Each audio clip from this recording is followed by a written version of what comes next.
अथ श्री कनकधारा स्तोत्रम्। अंगं हरिः पुलकभूषणमाश्रयन्ति भृङ्गाङ्गनेव मुकुलाभरणं तमालम् अङ्गीकृताखिलविभूतिरपाङ्गलीला माङ्गल्यदास्तु मम मङ्गलदेवताया। मुग्धा मुहुर्विदधति वदने मुरारे प्रेमत्रपा प्रणहितानि गतागतानि मालादृशोर्मधुकरीव महोत्पलेया सा मे श्रियं दिशतु सागरसम्भवायाः। विश्वामरेन्द्रपदविभ्रमदानदक्ष मानन्दहेतुरधिकं मुरविद्विषोऽपि ईशन्निषेदतु मयि क्षणमीक्षणार्ध मिन्दीवरोदरसहोदरमिन्दिरायः। आमीलिताक्षमधिगम्य मुदा मुकुन्द मानन्दकन्दमनिमेषमनङ्गतन्त्रम् आकेकरस्थितकनीनिकपक्षनेत्रम् भूत्यै भवेन्मम भुजङ्गशयाङ्गनायः।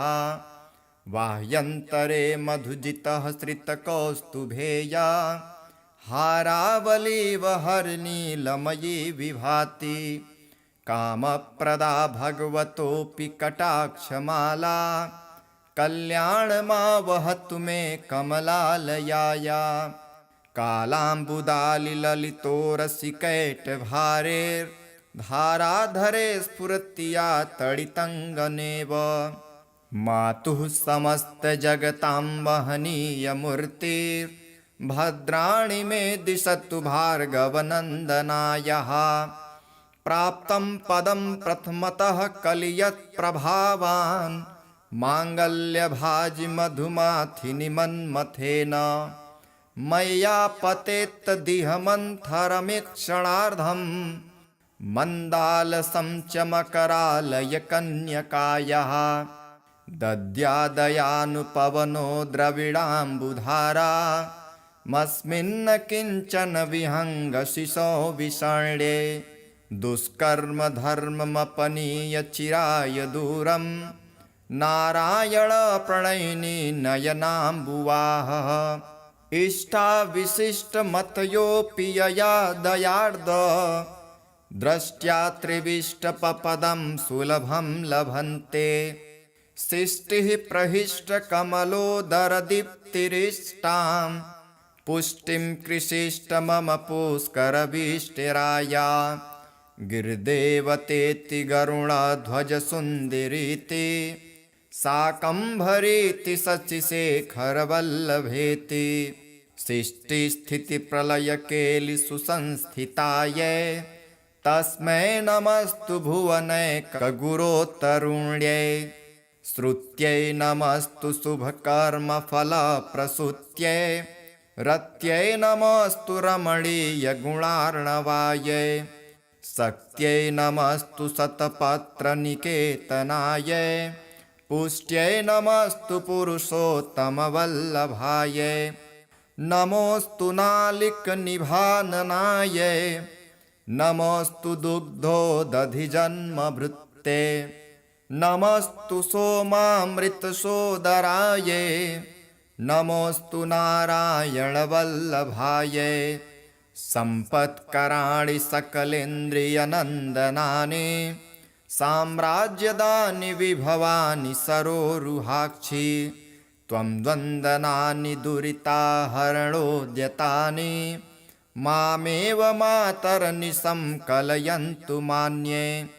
यत्कटाक्षसमुपासना विधिः सेवकस्य सकलार्थसम्पदः सन्तनोति वचनाङ्गमानसै स्वां मुरारिहृदयेश्वरीं भजे।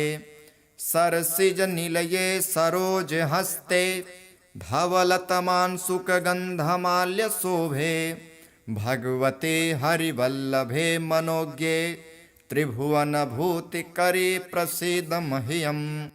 दिग्धस्थिभिः कनककुम्भमुखावसृष्ट सर्वाहिनी विमलचारुजलप्लुताङ्गीं प्रातर्नमामि जगतां जननीमशेष लोकाधिनाथ गृहिणीममृताब्धिपुत्रीं कमले कमलाक्षवल्लभे त्वं करुणापूरतरङ्गितैरपाङ्गैः अवलोकय मां किञ्चनानां प्रथमं पात्रं कृत्रिमं दयायाः स्तुवन्ति ये स्तुतिभिरमुभिरह्वं त्रयीमयीं त्रिभुवनमातरं रमां गुणाधिका गुरुतरभाग्यभागिनो भवन्ति ते भुवि बुधभाविताशयाः। अथ श्री अष्टलक्ष्मीस्तोत्रम्। सुमनसवन्दित सुन्दरि माधवी चन्द्र सहोदरि हेममये मुनिगणवन्दित मोक्षप्रदायिनि मञ्जुलभाषिणि वेदनुते पंकजवासिनि देवसुपूजित सद्गुणवर्षिणि शान्तियुते जय जय हे मधुसूदन कामिनि आदिलक्ष्मि सदा पालय माम् आदिलक्ष्मि सदा पालय माम्। अयि कलिकल्मषनाशिनि कामिनि वैदिकरूपिणि वेदमये क्षीरसमुद्भव मङ्गलरूपिणि मन्त्रनिवासिनि मन्त्रनुते मङ्गलदायिनि अम्बुजवासिनि देवगणाश्रितपादयुते जय जय हे मधुसूदन कामिनि धान्यलक्ष्मि सदा पालय माम् धान्यलक्ष्मि सदा पालय माम्। जय जय वर्षिणि वैष्णव भार्गव मन्त्रस्वरूपिणि मन्त्रमये सुरगणपूजित शीघ्रफलप्रद ज्ञानविकासिनि शास्त्रनुते भवभयहारिणि पापविमोचनि साधुजनाश्रितपादयुते जय जय हे मधुसूदन कामिनि धैर्यलक्ष्मि सदा पालय माम् धैर्यलक्ष्मि सदा पालय माम्। जय जय दुर्गतिनाशिनि कामिनि सर्वफलप्रद शास्त्रमये रथगजतुरगपदादि समावृत परिजनमण्डित लोकनुते हरिहर ब्रह्म सुपूजित सेवित ताप निवारण पादयुते जय जय हे मधुसूदन कामिनि गजलक्ष्मी परिपालय माम् गजलक्ष्मी परिपालय माम्। अयि खगवाहिनि मोहिनि चक्रिणि रागविवर्धिनि ज्ञानमये गुणगणवारिधि लोकहितैषिणि स्वरसप्तभूषित ज्ञानमये सकल सुरासुर देव मुनीश्वर मानव वन्दित पादयुते जय जय हे मधुसूदन कामिनि संतान लक्ष्मि सदा पालय माम् संतान लक्ष्मि सदा पालय माम्।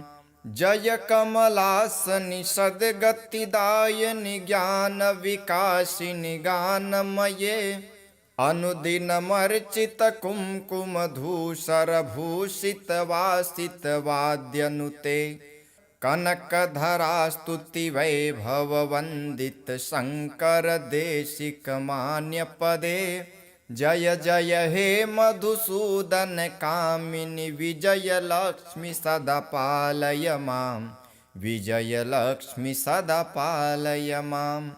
प्रणत सुरेश्वरि भारति भार्गवि लोक विनाशिनि रत्नमये मणिमय भूषित कर्ण विभूषण शान्ति समावृत हास्य मुखे नवनिधिदायिनि कलिमल हारिणि कामित फलप्रद हस्तयुते जय जय हे मधुसूदन कामिनि विद्यालक्ष्मि सदा पालय माम् विद्यालक्ष्मी सदा पालय माम् धिमि धिमि धिन् धिमि धिन् धिमि धिन् धिमि दुन्दुभिनादसु पूर्णमये घुम घुम घुम घुम घुम घुम घुम घुम शङ्खनिनादसु वाद्यनुते वेद पुराण इतिहास सुपूजित वैदिक मार्ग प्रदर्शयुते जय जय हे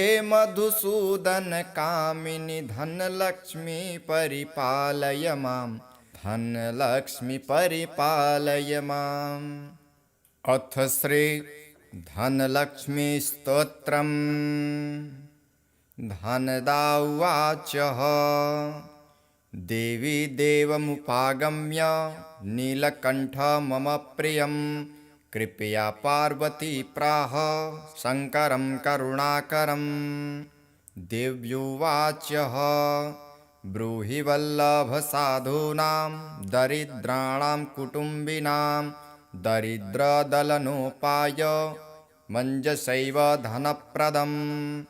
शिव उवाच पूजयन् पार्वती वाक्यमिदमाह महेश्वरः उचितं जगदम्बासि तव भूतानुकम्पया ससीतं सानुजं रामं साञ्जनेयं सहानुगं प्रणम्य परमानन्दं वक्ष्येऽहं स्तोत्रमुत्तमम्। धनदं श्रद्धानानां सद्यः सुलभकारकं योगक्षेमकरं सत्यं सत्यमेव वचो मम पठन्तः पाठयन्तोऽपि ब्रह्मणैरास्तिकोत्तमैः धनलाभो भवेदासु नाशमेति दरिद्रता सुभवान् स भवां भूत्यै भक्तिकल्पलतां शुभां प्रार्थयत्तां यथा कामं कामधेनुस्वरूपिणीं धन दे देवी दानशीले दयाकरे त्वं प्रसीद महेशानि यदर्थं प्रार्थयाम्यहम्।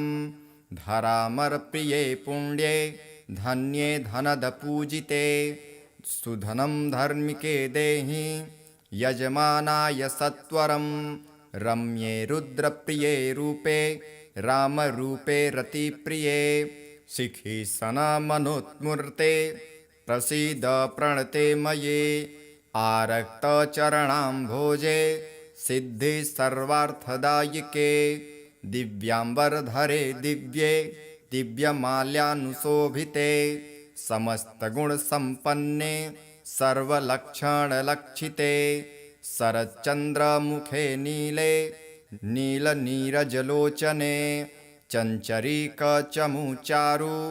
श्रीहारकुटिलालके मत्ते भगवती मातः कलकण्ठरवामृते हासावलोकनैर्देव्यै भक्तचिन्तापहारिके रूपलावण्यतारुण्य कारुण्यगुणभाजने क्वणत्कङ्कणमञ्जीरे लसल्लीलाकराम्बुजे रुद्रप्रकाशिते तत्त्वे धर्माधरे धरालये प्रयच्छ यजमानाय धनं धर्मेकसाधनं मातस्त्वं मे विलम्बेन दिशस्व जगदम्बिके कृपया करुरागारे पार्थितं कुरु मे शुभे वसुधे वसुधारूपे वसुवासववन्दिते धनदे यजमानाय वरदे वरदा भव ब्रह्मणे ब्राह्मणे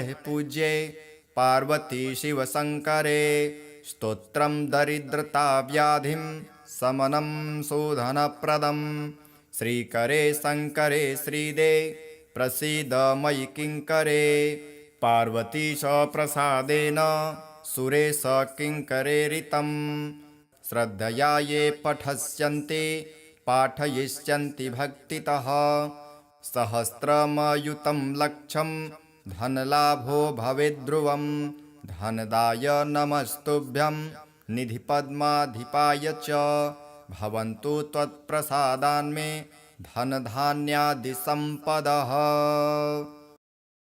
अङ्गं हरेः पुलकभूषणमाश्रयन्ते भृङ्गाङ्गनेव मुकुलाभरणं तमालम् अङ्गीकृताखिलविभूतिरपाङ्गलीला माङ्गल्यदास्तु मम मङ्गलदेवताया मुग्धा मुहुर्विदधति वदने मुरारे प्रेमत्रपा प्रणहितानि गतागतानि मालादृशोर्मधुकरीव महोत्पलेया सा मे श्रियं दिशतु सागरसम्भवायः विश्वामरेन्द्रपदविभ्रमदानदक्ष मानन्दहेतुरधिकं मुरविद्विषोऽपि ईशन्निषेदतु मयि क्षणमीक्षणार्ध मिन्दीवरोदरसहोदरमिन्दिरायः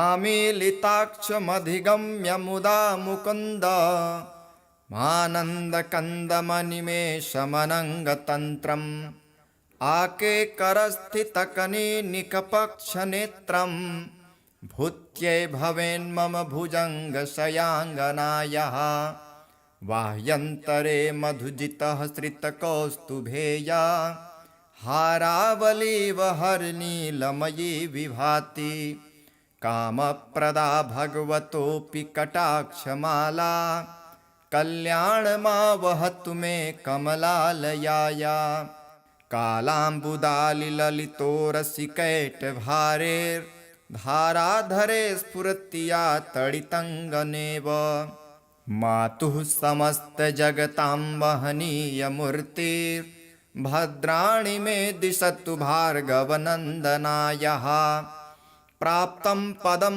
प्रथमतः कलियत्प्रभावान् माङ्गल्यभाजि मधुमाथिनि मन्मथेन मय्या पतेत्तदिहमन्थरमीक्षणार्धं मन्दालसंचमकरालयकन्यकायः दद्यादयानुपवनो द्रविडाम्बुधारा मस्मिन्न किञ्चन विहङ्गशिशो विषण्ये दुष्कर्मधर्ममपनीय चिराय दूरं नारायणप्रणयिनी नयनाम्बुवाहः इष्टाविशिष्टमतयोऽपि यया दयार्द दृष्ट्या त्रिविष्टपपदं सुलभं लभन्ते सृष्टिः प्रहिष्टकमलोदरदीप्तिरिष्टां पुष्टिं कृषिष्ट मम पुष्करविष्टिराया गिरिदेवतेति गरुडध्वजसुन्दरीति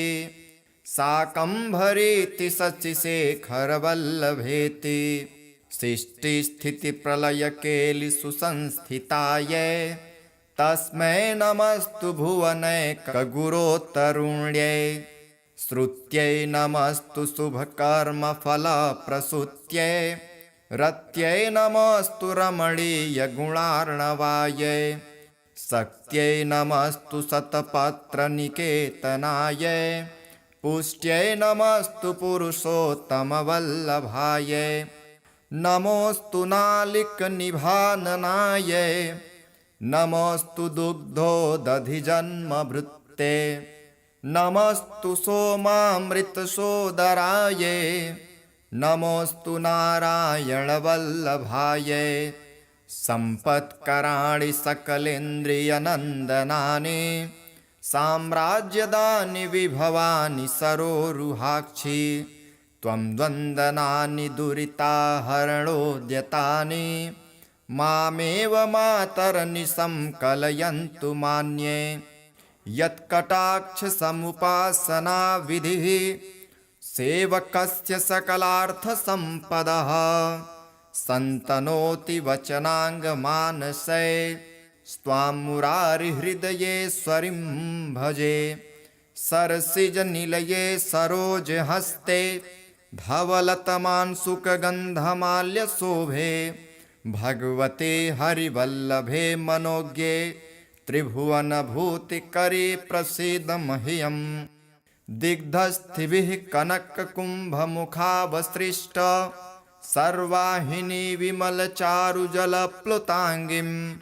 प्रातर्नमामि जगतां जननीमशेष लोकाधिनाथ गृहिणीममृताब्धिपुत्रीं कमले कमलाक्षवल्लभे त्वं करुणापूरतरङ्गितैरपाङ्गैः अवलोकय मां किञ्चनानां प्रथमं पात्रं कृत्रिमं दयायाः स्तुवन्ति ये स्तुतिभिरमुभिरन्वं त्रये मयीं त्रिभुवनमातरं रमां गुणाधिका गुरुतरभाग्यभागिनो भवन्ति ते भुवि बुधभाविताशयाः। अथ श्री अष्टलक्ष्मीस्तोत्रम्। सुमनसवन्दित सुन्दरि माधवी चन्द्र सहोदरि हेममये मुनिगणवन्दित मोक्षप्रदायिनि मञ्जुलभाषिणि वेदनुते पंकजवासिनि देवसुपूजित सद्गुणवर्षिणि शान्तियुते जय जय हे मधुसूदन कामिनी आदिलक्ष्मी सदा पालय माम् आदिलक्ष्मी सदा पालय माम्। अयि कलिकल्मषनाशिनि कामिनि वैदिकरूपिणि वेदमये क्षीरसमुद्भव मङ्गलरूपिणि मन्त्रनिवासिनि मन्त्रनुते मङ्गलदायिनि अम्बुजवासिनि देवगणाश्रितपादयुते जय जय हे मधुसूदन कामिनि धान्यलक्ष्मी सदा पालय माम् धान्यलक्ष्मी सदा पालय माम्। जय जय वर्षिणि वैष्णव भार्गव मन्त्रस्वरूपिणि मन्त्रमये सुरगणपूजित शीघ्रफलप्रद ज्ञानविकासिनि शास्त्रनुते भवभयहारिणि पापविमोचनि साधुजनाश्रितपादयुते जय जय हे मधुसूदन कामिनि धैर्यलक्ष्मी सदा पालय माम् धैर्यलक्ष्मी सदा पालय माम्। जय जय दुर्गतिनाशिनि कामिनि सर्वफलप्रद शास्त्रमये रथगजतुरगपदादि समावृत परिजनमण्डित लोकनुते हरिहर ब्रह्म सुपूजित सेवित ताप निवारण पादयुते जय जय हे मधुसूदन कामिनि गजलक्ष्मी परिपालय माम् गजलक्ष्मी परिपालय माम्। अयि खगवाहिनि मोहिनि चक्रिणि रागविवर्धिनि ज्ञानमये गुणगणवारिधि लोकहितैषिणि स्वरसप्तभूषित ज्ञानमये सकलसुरासुर देव मुनीश्वर मानव वन्दित पादयुते जय जय हे मधुसूदन कामिनि सन्तानलक्ष्मी सदा पालय माम् सन्तानलक्ष्मी सदा पालय माम्। जय कमलासनि सद्गतिदायिनि ज्ञानविकासिनि गानमये अनुदिनमर्चित कुङ्कुमधूसरभूषित वासित वाद्यनुते कनकधरास्तुति वैभव वन्दित शङ्कर देशिक मान्यपदे जय जय हे मधुसूदन कामिनि विजयलक्ष्मी सदा पालय माम् विजयलक्ष्मी सदा पालय माम्। प्रणत सुरेश्वरि भारति भार्गवि लोक विनाशिनि रत्नमये मणिमय भूषित कर्ण विभूषण शांति समावृत हास्य मुखे नवनिधिदायिनि कलिमल हारिणि कामित फलप्रद हस्तयुते जय जय हे मधुसूदन कामिनि विद्यालक्ष्मी सदा पालय माम् विद्यालक्ष्मी सदा पालय माम्। धिमि धिमि धिन् धिमि धिन् धिमि धिन् धिमि दुन्दुभिनादसुपूर्णमये घुम घुम घुम घुम घुम घुम घुम घुम शङ्खनिनादसुवाद्यनुते वेदपुराणेतिहास सुपूजित वैदिकमार्ग प्रदर्शयुते जय जय हे मधुसूदन कामिनि धनलक्ष्मी परिपालय मां धनलक्ष्मी परिपालय माम्। अथ श्री धनलक्ष्मी स्तोत्रम्। धनदा उवाच देवी देवमुपागम्य नीलकण्ठ मम प्रियं कृपया पार्वती प्राह शङ्करं करुणाकरं। देव्युवाच ब्रूहि वल्लभसाधूनां दरिद्राणां कुटुम्बिनां दरिद्रदलनोपाय मञ्जसैव धनप्रदम्। शिव उवाच पूजयन् पार्वती वाक्यमिदमाह महेश्वरः उचितं जगदम्बासि तव भूतानुकम्पया ससीतं सानुजं रामं साञ्जनेयं सहानुगं प्रणम्य परमानन्दं वक्ष्येऽहं स्तोत्रमुत्तमम्।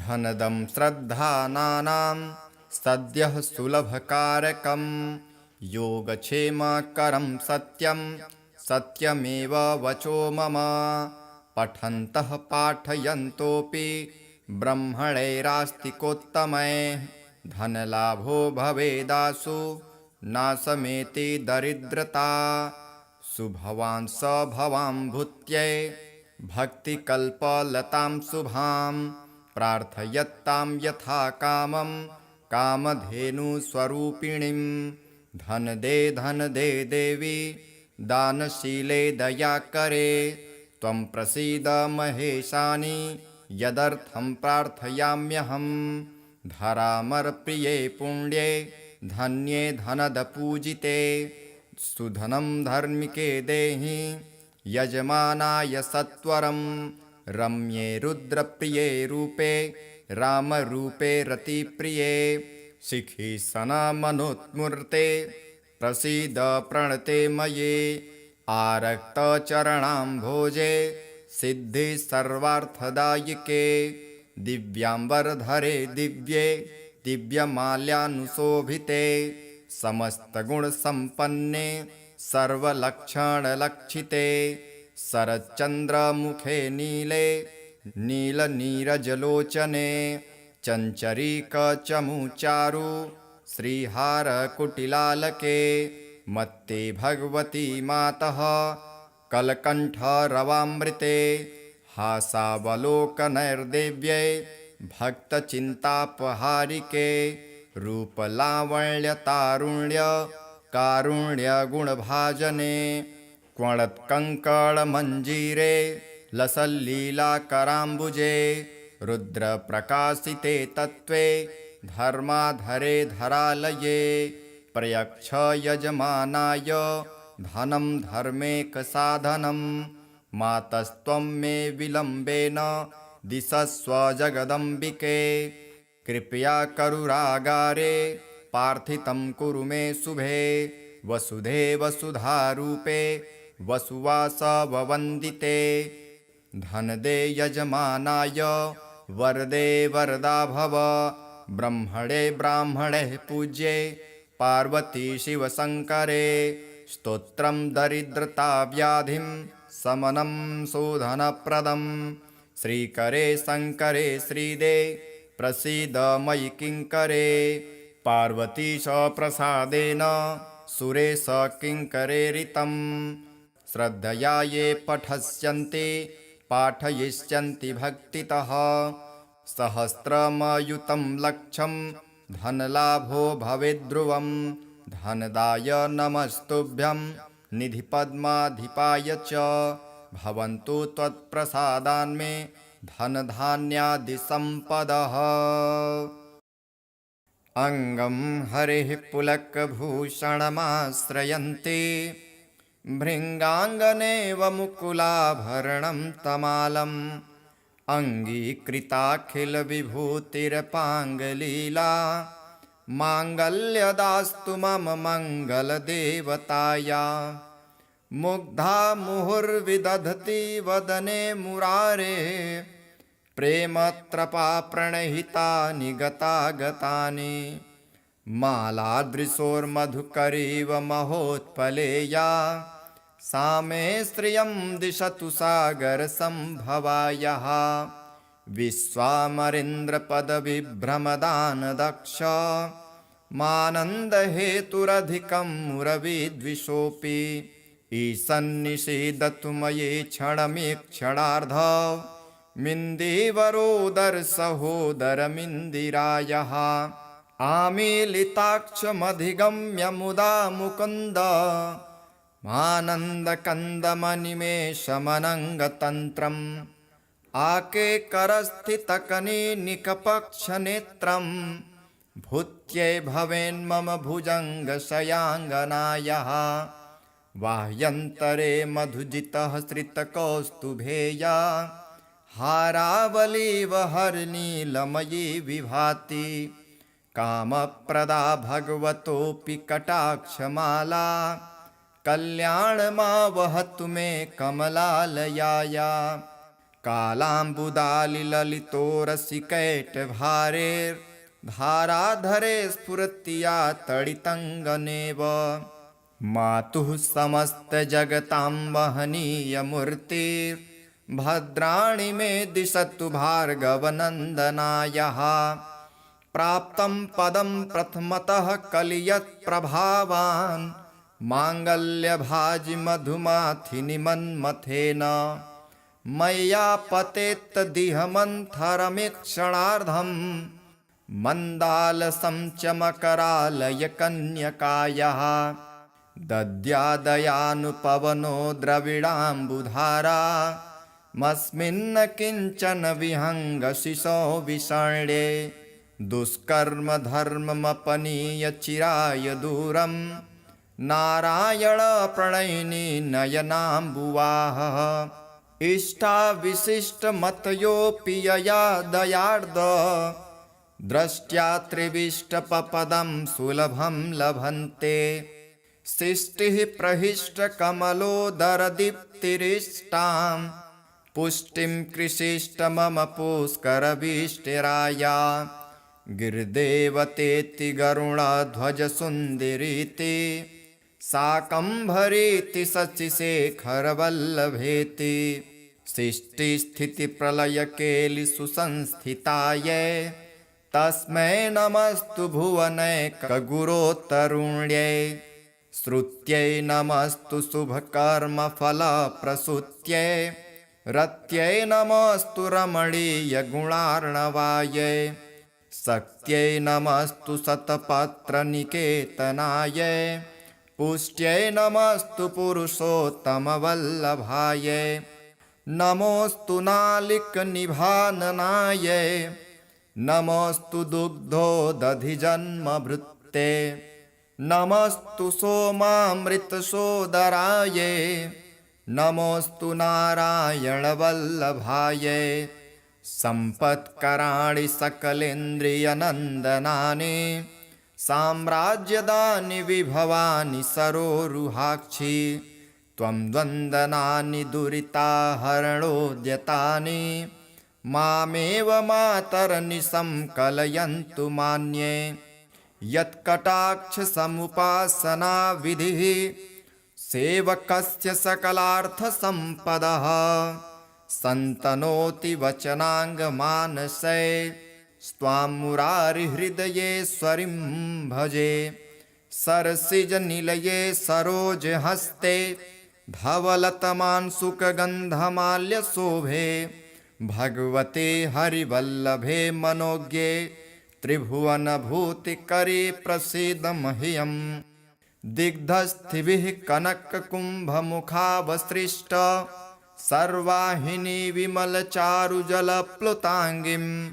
प्रातर्नमामि जगतां जननीमशेष लोकाधिनाथ गृहिणीममृताब्धिपुत्रीं कमले कमलाक्षवल्लभे त्वं करुणापूरतरङ्गितैरपाङ्गैः अवलोकय मां किञ्चनानां प्रथमं पात्रं कृत्रिमं दयायाः स्तुवन्ति ये स्तुतिभिरमुभिरन्ध्वं त्रये मयीं त्रिभुवनमातरं रमां गुणाधिका गुरुतरभाग्यभागिनो भवन्ति ते भुवि बुधभाविताशयाः।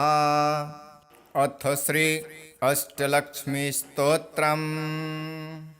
सुमनसवन्दित सुन्दरि माधवी चन्द्र सहोदरि हेममये मुनिगणवन्दित मोक्षप्रदायिनि मञ्जुलभाषिणि वेदनुते पंकजवासिनि देवसुपूजित सद्गुणवर्षिणि शान्तियुते जय जय हे मधुसूदन कामिनि आदिलक्ष्मि सदा पालय माम् आदिलक्ष्मि सदा पालय माम्। अयि कलिकल्मषनाशिनि कामिनि वैदिकरूपिणि वेदमये क्षीरसमुद्भव मङ्गलरूपिणि मन्त्रनिवासिनि मन्त्रनुते मङ्गलदायिनि अम्बुजवासिनि देवगणाश्रितपादयुते जय जय हे मधुसूदन कामिनि धान्यलक्ष्मि सदा पालय माम् धान्यलक्ष्मि सदा पालय माम्। जय जय वर्षिणि वैष्णव भार्गव मन्त्रस्वरूपिणि मन्त्रमये सुरगणपूजित शीघ्रफलप्रद ज्ञानविकासिनि शास्त्रनुते भवभयहारिणि पापविमोचनि साधुजनाश्रितपादयुते जय जय हे मधुसूदन कामिनि धैर्यलक्ष्मि सदा पालय माम् धैर्यलक्ष्मि सदा पालय माम्। जय जय दुर्गतिनाशिनि कामिनि सर्वफलप्रद शास्त्रमये रथगजतुरगपदादि समावृत परिजनमण्डित लोकनुते हरिहर ब्रह्म सुपूजित सेवित ताप निवारण पादयुते जय जय हे मधुसूदन कामिनि गजलक्ष्मी परिपालय माम् गजलक्ष्मी परिपालय माम्। अयि खगवाहिनि मोहिनि चक्रिणि रागविवर्धिनि ज्ञानमये गुणगणवारिधि लोकहितैषिणि स्वरसप्तभूषित ज्ञानमये सकलसुरासुर देव मुनीश्वर मानव वन्दित पादयुते जय जय हे मधुसूदन कामिनि संतानलक्ष्मि सदा पालय माम् संतानलक्ष्मि सदा पालय माम्। जय कमलासनि सद्गतिदायिनि ज्ञानविकासिनि गानमये अनुदिनमर्चित कुङ्कुमधूसरभूषित वासित वाद्यनुते कनकधरास्तुति वैभव वन्दित शङ्कर देशिक मान्यपदे जय जय हे मधुसूदन कामिनि विजयलक्ष्मि सदा पालय माम् विजयलक्ष्मि सदा पालय माम्। प्रणत सुरेश्वरि भारति भार्गवि लोक विनाशिनि रत्नमये मणिमय भूषित कर्ण विभूषण शांति समावृत हास्य मुखे नवनिधिदायिनि कलिमल हारिणि कामित फलप्रद हस्तयुते जय जय हे मधुसूदन कामिनि विद्यालक्ष्मि सदा पालय माम् विद्यालक्ष्मि सदा पालय माम्। धिमि धिमि धिन् धिमि धिन् धिमि धिन् धिमि दुन्दुभिनादसुपूर्णमये घुम घुम घुम घुम घुम घुम घुम घुम शङ्खनिनादसुवाद्यनुते वेदपुराणेतिहाससुपूजित वैदिकमार्गप्रदर्शयुते जय जय हे मधुसूदन कामिनि धनलक्ष्मी परिपालय मां धनलक्ष्मी परिपालय माम्। अथ श्री धनलक्ष्मी स्तोत्रम्। धनदा उवाच देवी देवमुपागम्य नीलकण्ठ मम प्रियं कृपया पार्वती प्राह शङ्करं करुणाकरं। देव्युवाच ब्रूहि वल्लभसाधूनां दरिद्राणां कुटुम्बिनां दरिद्रदलनोपाय मञ्जसैव धनप्रदम्।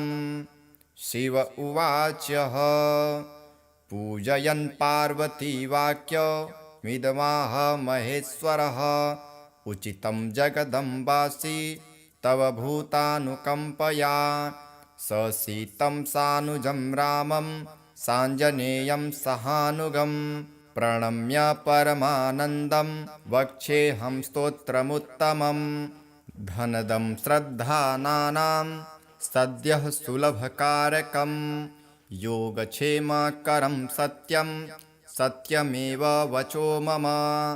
पठन्तः पाठयन्तोऽपि ब्रह्मणैरास्तिकोत्तमैः धनलाभो भवेदासु नाशमेति दरिद्रता।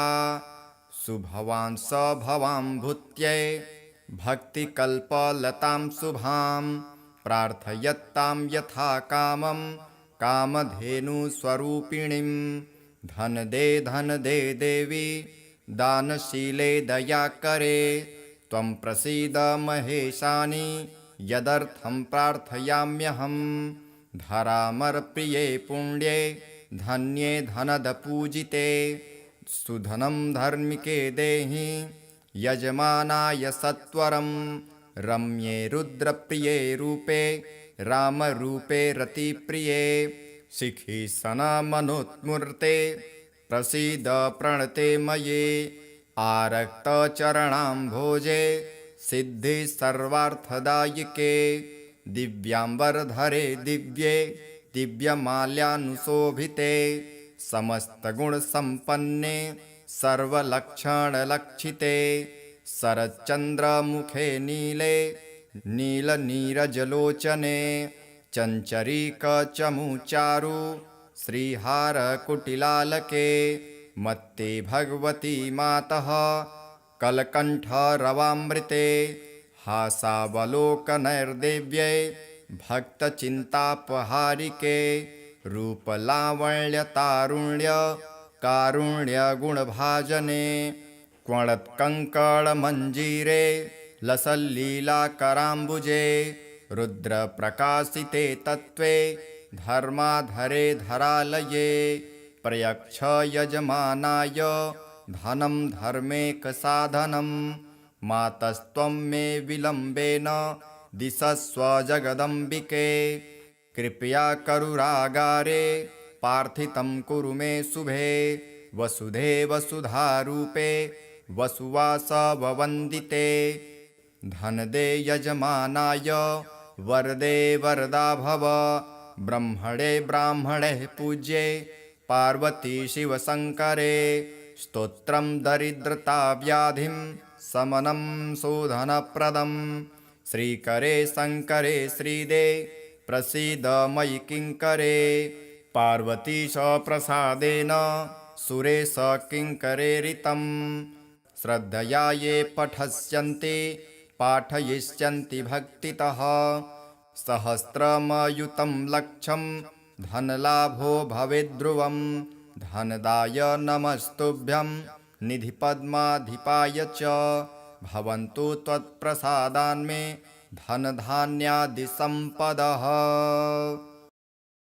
अङ्गं हरेः पुलकभूषणमाश्रयन्ति भृङ्गाङ्गनेव मुकुलाभरणं तमालम् अङ्गीकृताखिलविभूतिरपाङ्गलीला माङ्गल्यदास्तु मम मङ्गलदेवताया मुग्धा मुहुर्विदधति वदने मुरारे प्रेमत्रपा प्रणहितानि गतागतानि मालादृशोर्मधुकरीव महोत्पलेया सा मे श्रियं दिशतु सागरसम्भवायः विश्वामरेन्द्रपदविभ्रमदानदक्ष मानन्दहेतुरधिकं मुरविद्विषोऽपि ईशन्निषेदतु मयि क्षणमीक्षणार्ध मिन्दीवरोदरसहोदरमिन्दिरायः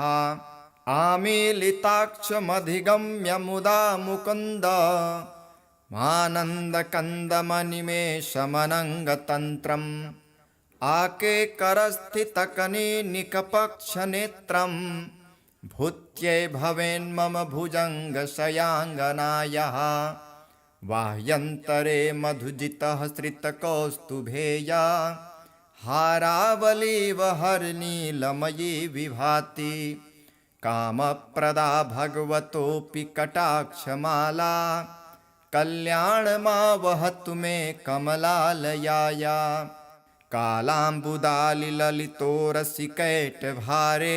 कालाम्बुदालिललितोरसिकैटभारेर्धाराधरे स्फुरत्या तडितङ्गनेव मातुः समस्तजगतां वहनीयमूर्तिर्भद्राणि मे दिशतु भार्गवनन्दनायः प्राप्तं पदं प्रथमतः कलियत्प्रभावान् माङ्गल्यभाजि मधुमाथिनि मन्मथेन मय्या पतेत्तदिहमन्थरमीक्षणार्धं मन्दालसं च मकरालयकन्यकायाः दद्यादयानुपवनो द्रविडाम्बुधारा मस्मिन्न किञ्चन विहङ्गशिशो विषण्ये दुष्कर्म धर्ममपनीय चिराय दूरम् नारायण प्रणयिनी नयनाम्बुवाः इष्टाविशिष्टमतयोऽपि यया दयार्द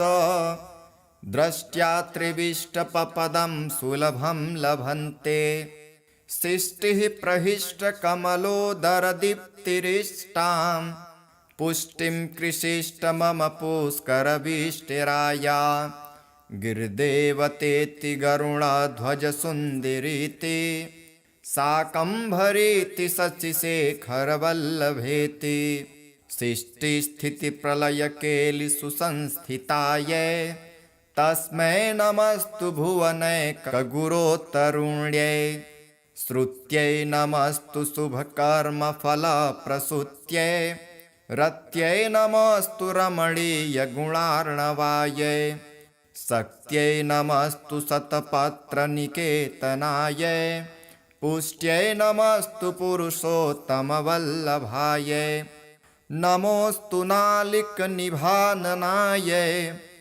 नमोऽस्तु दुग्धोदधिजन्मभृत्ते नमस्तु सोमामृतसोदरायै नमोऽस्तु नारायणवल्लभायै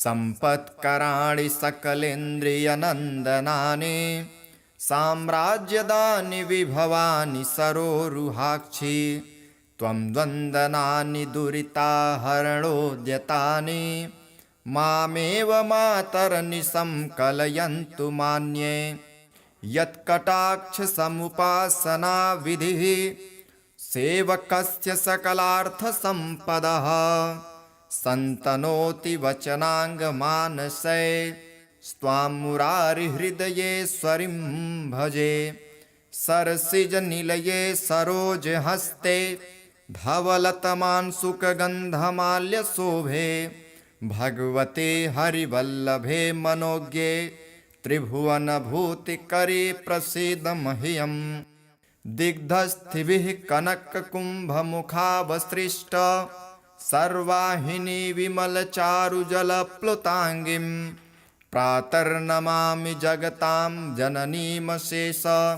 लोकाधिनाथ गृहिणीममृताब्धिपुत्रीं कमले कमलाक्षवल्लभे त्वं करुणापूरतरङ्गितैरपाङ्गैः अवलोकय मां किञ्चनानां प्रथमं पात्रं कृत्रिमं दयायाः स्तुवन्ति ये स्तुतिभिरमुभिरह्वं त्रये मयीं त्रिभुवनमातरं रमां गुणाधिका गुरुतरभाग्यभागिनो भवन्ति ते भुवि बुधभाविताशयाः। अथ श्री अष्टलक्ष्मीस्तोत्रम्। सुमनसवन्दित सुन्दरि माधवी चन्द्र सहोदरि हेममये मुनिगणवन्दित मोक्षप्रदायिनि मञ्जुलभाषिणि वेदनुते पंकजवासिनि देवसुपूजित सद्गुणवर्षिणि शान्तियुते जय जय हे मधुसूदन कामिनि आदिलक्ष्मि सदा पालय माम् आदिलक्ष्मि सदा पालय माम्। अयि कलिकल्मषनाशिनि कामिनि वैदिकरूपिणि वेदमये क्षीरसमुद्भव मङ्गलरूपिणि मन्त्रनिवासिनि मन्त्रनुते मङ्गलदायिनि अम्बुजवासिनि देवगणाश्रितपादयुते जय जय हे मधुसूदन कामिनि धान्यलक्ष्मि सदा पालय माम् धान्यलक्ष्मि सदा पालय माम्। जय जय वर्षिणि वैष्णव भार्गव मन्त्रस्वरूपिणि मन्त्रमये सुरगणपूजित शीघ्रफलप्रद ज्ञानविकासिनि शास्त्रनुते भवभयहारिणि पापविमोचनि साधुजनाश्रितपादयुते जय जय हे मधुसूदन कामिनि धैर्यलक्ष्मि सदा पालय माम् धैर्यलक्ष्मि सदा पालय माम्। जय जय दुर्गतिनाशिनि कामिनि सर्वफलप्रद शास्त्रमये रथगजतुरगपदादि समावृत परिजनमण्डित लोकनुते हरिहर ब्रह्म सुपूजित सेवित ताप निवारण पादयुते जय जय हे मधुसूदन कामिनि गजलक्ष्मी परिपालय माम् गजलक्ष्मी परिपालय माम्। अयि खगवाहिनि मोहिनि चक्रिणि रागविवर्धिनि ज्ञानमये गुणगणवारिधि लोकहितैषिणि स्वरसप्तभूषित ज्ञानमये सकलसुरासुर देव मुनीश्वर मानव वन्दित पादयुते जय जय हे मधुसूदन कामिनि संतान लक्ष्मि सदा पालय माम् संतान लक्ष्मि सदा पालय माम्। जय कमलासनि सद्गतिदायिनि ज्ञान विकासिनि गानमये अनुदिनमर्चित कुङ्कुम धूसर भूषित वासित वाद्यनुते कनकधरा स्तुति वैभव वन्दित शङ्कर देशिक मान्यपदे जय जय हे मधुसूदन कामिनि विजयलक्ष्मि सदा पालय माम् विजयलक्ष्मि सदा पालय माम्। प्रणत सुरेश्वरि भारति भार्गवि लोक विनाशिनि रत्नमये मणिमय भूषित कर्ण विभूषण शांति समावृत हास्य मुखे नवनिधिदायिनि कलिमल हारिणि कामित फलप्रद हस्तयुते जय जय हे मधुसूदन कामिनि विद्यालक्ष्मि सदा पालय माम् विद्यालक्ष्मि सदा पालय माम्।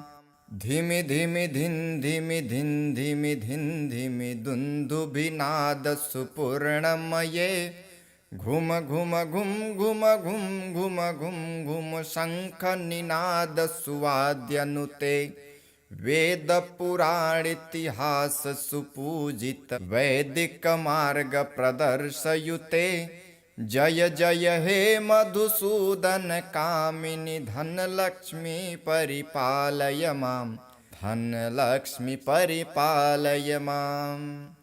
अथ श्री धनलक्ष्मी स्तोत्रम्। धनदा उवाच देवी देवमुपागम्य नीलकण्ठ मम प्रियं कृपया पार्वती प्राह शङ्करं करुणाकरं।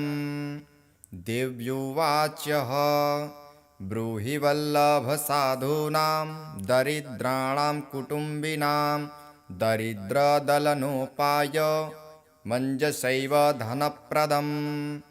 शिव उवाच पूजयन् पार्वती वाक्यमिदमाह महेश्वरः उचितं जगदम्बासि तव भूतानुकम्पया ससीतं सानुजं रामं साञ्जनेयं सहानुगं प्रणम्य परमानन्दं वक्ष्येऽहं स्तोत्रमुत्तमम्। धनदं श्रद्धानानां सद्यः सुलभकारकं योगक्षेमकरं सत्यं सत्यमेव वचो मम। पठन्तः पाठयन्तोऽपि ब्रह्मणैरास्तिकोत्तमैः धनलाभो भवेदासु नाशमेति दरिद्रता। सुभवान् स भवां भूत्यै भक्तिकल्पलतां शुभां प्रार्थयत्तां यथा कामं कामधेनुस्वरूपिणीं। धन दे देवी दानशीले दयाकरे त्वं प्रसीद महेशानि यदर्थं प्रार्थयाम्यहम्। धरामरप्रिये पुण्ये धन्ये धनदपूजिते सुधनं धर्मिके देहि यजमानाय सत्वरं। रम्ये रुद्रप्रिये रूपे रामरूपे रतिप्रिये शिखि सनमनोत्मूर्ते प्रसीद प्रणते मये। आरक्तचरणाम्भोजे सिद्धि सर्वार्थदायिके दिव्याम्बरधरे दिव्ये दिव्यमाल्यानुशोभिते समस्तगुणसम्पन्ने सर्वलक्षणलक्षिते शरच्चन्द्रमुखे नीले नीलनीरजलोचने चञ्चरीकचमुचारु श्रीहारकुटिलालके मत्ते भगवती मातः कलकण्ठरवामृते हासावलोकनैर्देव्यै भक्तचिन्तापहारिके रूपलावण्यतारुण्य कारुण्यगुणभाजने क्वणत्कङ्कणमञ्जीरे लसल्लीलाकराम्बुजे रुद्रप्रकाशिते तत्त्वे धर्माधरे धरालये प्रयच्छ यजमानाय धनं धर्मेकसाधनं मातस्त्वं मे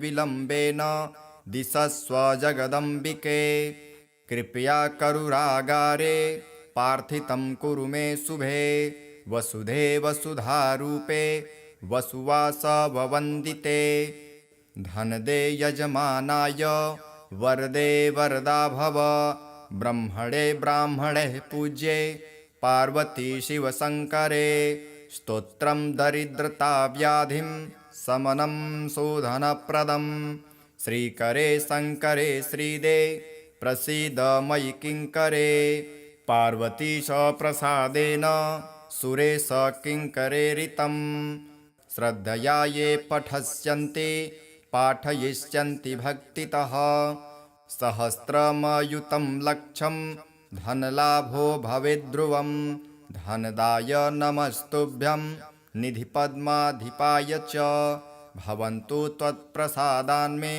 धनधान्यादिसम्पदः।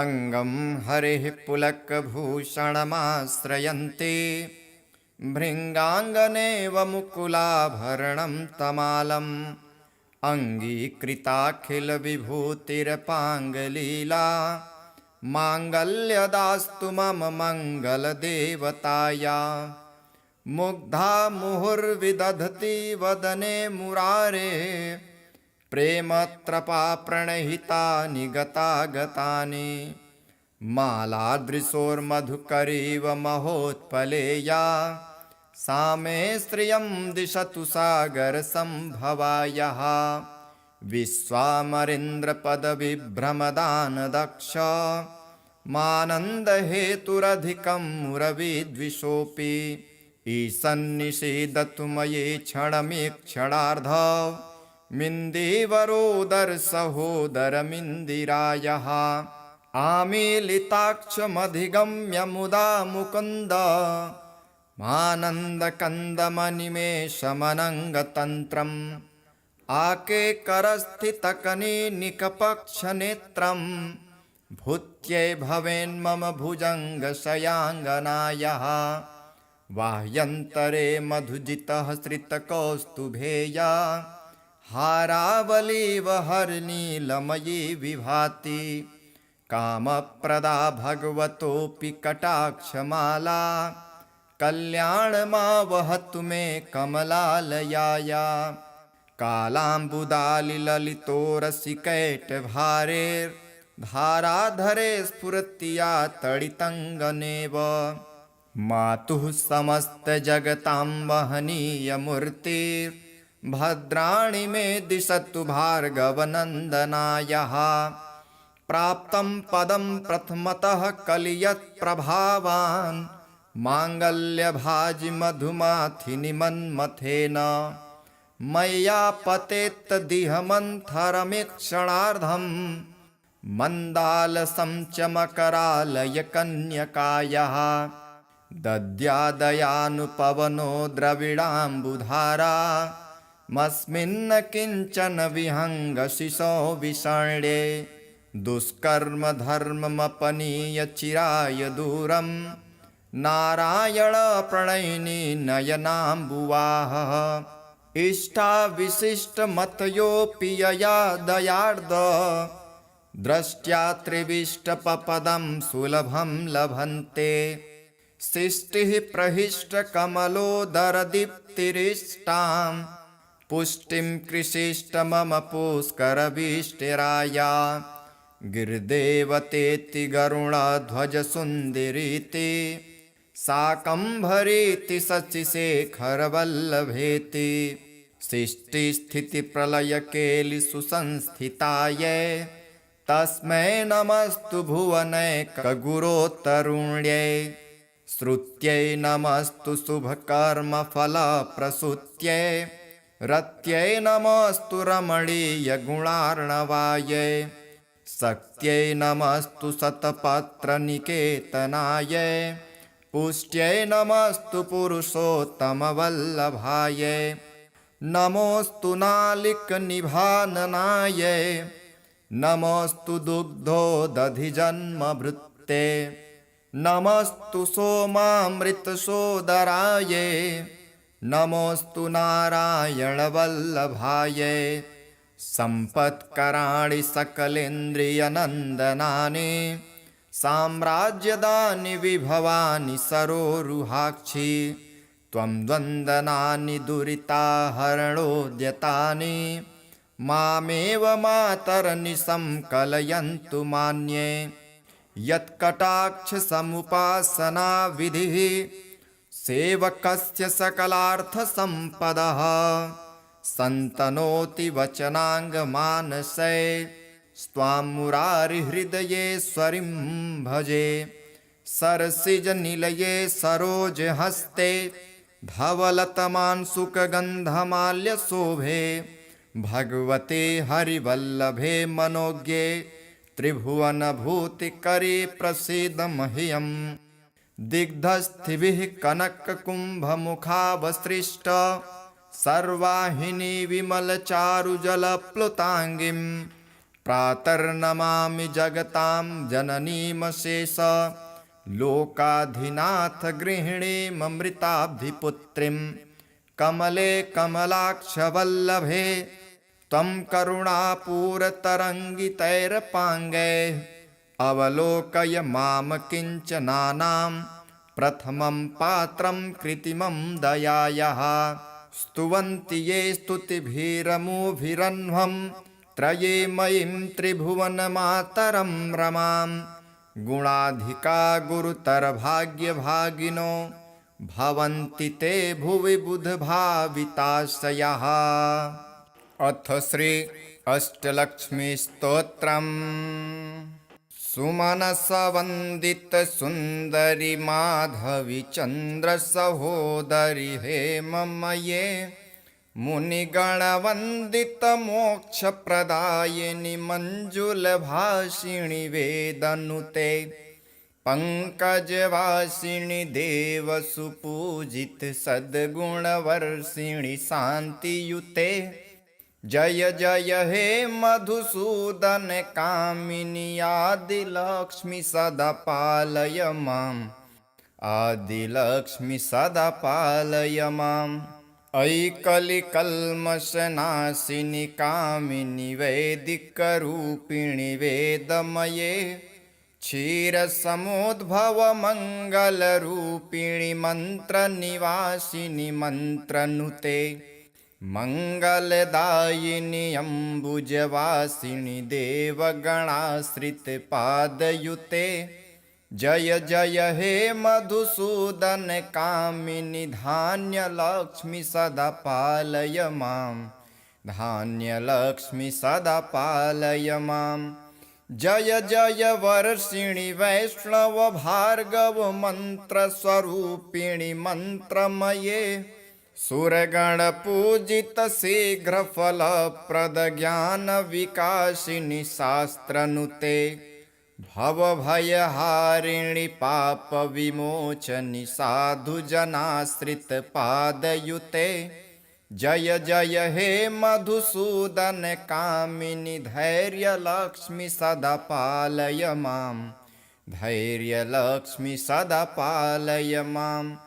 जय जय दुर्गतिनाशिनि कामिनि सर्वफलप्रद शास्त्रमये रथगजतुरगपदादि समावृत परिजनमण्डित लोकनुते हरिहर ब्रह्म सुपूजित सेवित ताप निवारण पादयुते जय जय हे मधुसूदन कामिनि गजलक्ष्मी परिपालय माम् गजलक्ष्मी परिपालय माम्।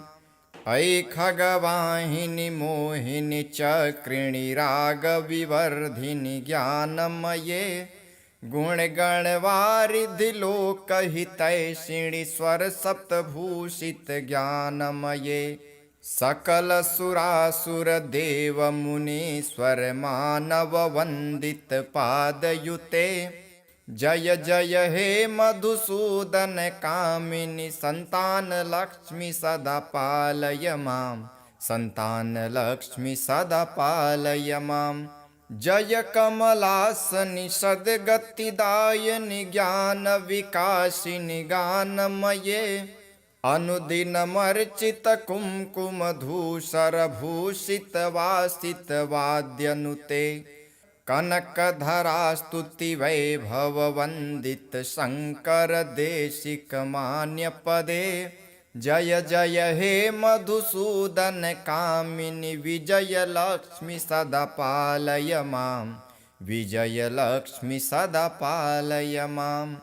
प्रणत सुरेश्वरि भारति भार्गवि लोक विनाशिनि रत्नमये मणिमय भूषित कर्ण विभूषण शान्ति समावृत हास्य मुखे नवनिधिदायिनि कलिमल हारिणि कामित फलप्रद हस्तयुते जय जय हे मधुसूदन कामिनि विद्यालक्ष्मि सदा पालय माम् विद्यालक्ष्मि सदा पालय माम्।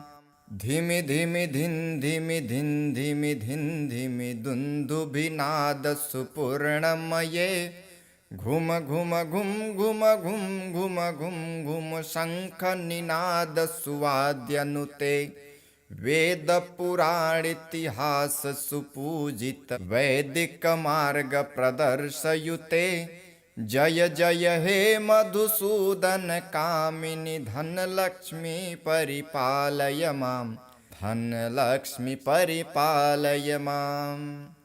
अथ श्री धनलक्ष्मी स्तोत्रम्। धनदा उवाच देवी देवमुपागम्य नीलकण्ठ मम प्रियं कृपया पार्वती प्राह शङ्करं करुणाकरं। देव्युवाच ब्रूहि वल्लभसाधूनां दरिद्राणां कुटुम्बिनां दरिद्रदलनोपाय मञ्जसैव धनप्रदम्।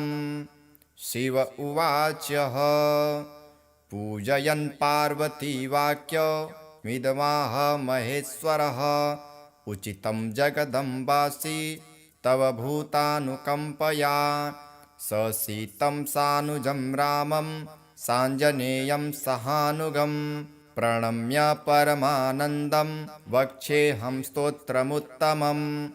धनदं श्रद्धानानां सद्यः सुलभकारकं योगक्षेमकरं सत्यं सत्यमेव वचो मम पठन्तः पाठयन्तोऽपि ब्रह्मणैरास्तिकोत्तमैः धनलाभो भवेदासु नाशमेति दरिद्रता सुभवान् स भवां भूत्यै भक्तिकल्पलतां शुभां प्रार्थयत्तां यथा कामं कामधेनुस्वरूपिणीं धन दे देवी दानशीले दयाकरे त्वं प्रसीद महेशानि यदर्थं प्रार्थयाम्यहं धरामरप्रिये पुण्ये धन्ये धनदपूजिते सुधनं धर्मिके देहि यजमानाय सत्वरं रम्ये रुद्रप्रिये रूपे रामरूपे रतिप्रिये शिखि सनमनोत्मूर्ते प्रसीद प्रणते मये आरक्तचरणाम्भोजे